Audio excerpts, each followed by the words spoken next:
వాస్తురీత్యా మీ ఇంట్లో ఉన్న ఎలాంటి నెగటివ్ ఎనర్జీకైనా క్షణాల్లో రెమెడీ ఇవ్వబడును. మీ ఇంటికి ఎలాంటి డ్యామేజ్ లేకుండా తక్షణమే పూర్తి పరిష్కారం.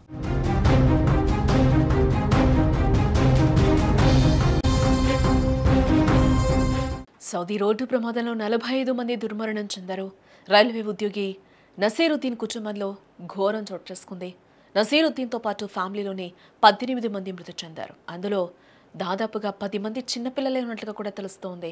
కుమారులు, కోడళ్ళు, కూతుర్లు కూడా అందులోనే కన్నుమూశారు. నల్లకుంటలో నసీరుద్దీన్ నివాసం ఉంటున్నట్లుగా కూడా తెలుస్తుంది వారి కుటుంబం. సౌదీ అరేబియాలో జరిగిన ఘోర రోడ్డు ప్రమాదం యావత్ హైదరాబాద్ నగరాన్ని మొత్తం కూడా కన్నీటి సంద్రంలో ఉంచింది. మక్కా యాత్రకు వెళ్లిన యాత్రికులను మృత్యువు కబళించిన తీరు గుండెల్ని పిండేస్తోంది. మొత్తం 45 మంది సజీవ దహనం కావటం, వారంతా మన హైదరాబాద్ వాసులే కావటం అత్యంత విషాదకరం. ఇక్కడ మృత్యువు నిద్రలోనే కబళించిందని కూడా చెప్పుకోవచ్చు. ఈ విషాద ఘటనలో మరణించిన వారిలో చాలా మంది వివరాలు కూడా ఇప్పుడు అందుతూ ఉన్నాయి. ఒకే కుటుంబంలో దాదాపుగా 18 మంది కన్నుమూశారు. ఒకసారి మీరు విజువల్ మీద కూడా ఆ ఫోటోని చూడొచ్చు. వీళ్ళందరూ కూడా మక్కాకి వెళ్లే ముందు ఆ ఫ్యామిలీ ఫోటో అంతా కూడా అక్కడ మనకి కనిపిస్తుంది. పిల్లలు, పెద్దలు అందరూ కలిపి ఇందులో 18 మంది ఉన్నారు. ఆ 18 మందిలో కూడా 10 మంది చిన్నారులే ఉన్నారు. ఆ 10 మంది చిన్నారులు కూడా 5-6 మనకి ఫోటోలో ఉన్నదాని ప్రకారం మనం చూస్తే ఆ పిల్లలు కూడా చాలా చిన్న వయసు పిల్లలు, 5-6 ఉన్నట్లుగా కూడా మనకి తెలుస్తూ ఉంది. వీళ్ళందరూ కూడా చాలా ఆనందంతో మక్కాకి బయలుదేరారు.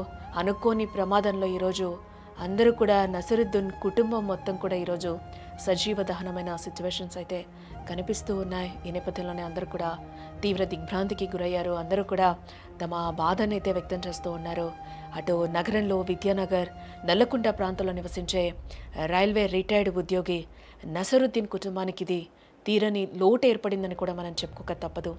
ఈ ఒక్క కుటుంబం నుంచే ఏకంగా 18 మంది మృత్యువాత పడ్డం అక్కడి స్థానికుల్ని కూడా కంటతడి పెట్టిస్తుందని చెప్పుకోవచ్చు. వృద్ధులైన నసీరుద్దీన్, ఆయన భార్యతో పాటు వారి 3 కుమార్తెలు కావచ్చు, కుమారులు, కోడళ్ళు, అలాగే 10 మంది మనవళ్ళు, మనవరాళ్ళు అందరూ కూడా ఈ ప్రమాదంలో కన్నుమూశారు. అప్పటి వరకు బస్సులో సీటు పక్కనే కూర్చొని మాట్లాడుకుంటూ నవ్వుకుంటూ ప్రయాణం చేసిన ఆ కుటుంబ సభ్యులంతా కూడా ఇప్పుడు వికత జీవులుగా మారిపోయిన పరిస్థితి. ఈ భయంకరమైన వార్త విన్న హైదరాబాద్ ప్రజలందరూ కూడా ఒక్కసారిగా షాక్కి గురయ్యారు. నసీరుద్దీన్ ఇంట జరిగిన ఈ విషాదం నగరంలో అంతులేని శోకాన్ని నింపిందని కూడా ఇక్కడ చెప్పుకోవాలి. నిన్న తెల్లవారుజామున సుమారుగా 1:30 సమయంలో ఆ ప్రాంతంలో ఈ ఘోర విషాదం చోటు చేసుకుంది. మక్కాలో తమ యాత్రను పూర్తి చేసుకొని మదీనా వైపు వెళ్తున్న యాత్రికుల బస్సును డీజిల్ ట్యాంకర్ అత్యంత వేగంగా వచ్చి ఢీకొట్టింది. ఆ భయంకరమైన దాటికి మంటలు ఒక్కసారిగా కూడా అక్కడ చెలరేగిపోయాయి. క్షణాల్లో ఆ మంటలు బస్సు మొత్తానికి వ్యాపించడం జరిగింది. ప్రమాదం జరిగిన సమయంలో యాత్రికులంతా కూడా గాఢ నిద్రలోనే ఉన్నారు. దాంతో ఎవరు తప్పించుకునే అవకాశం అక్కడ లేకుండా పోయింది. బస్సులో ఉన్న వారంతా కూడా నిస్సహాయ స్థితిలో సజీవ దహనమైపోయారు. ఏ విధంగా కళ్ళు మూసుకొని పడుకున్నారో అదే కళ్ళు మూసుకొని కూడా ఈరోజు ఆ బస్సులో సజీవ దహనం అయిపోయిన పరిస్థితి కనిపిస్తుంది. అందులో ఏ ఒక్కరూ మెలకుగా ఉన్నా లేకపోతే తెలుసుకొని ఉన్నా కూడా ఒక్కసారిగా కొంతమంది అయినా అలర్ట్ అయ్యేవాళ్ళేమో.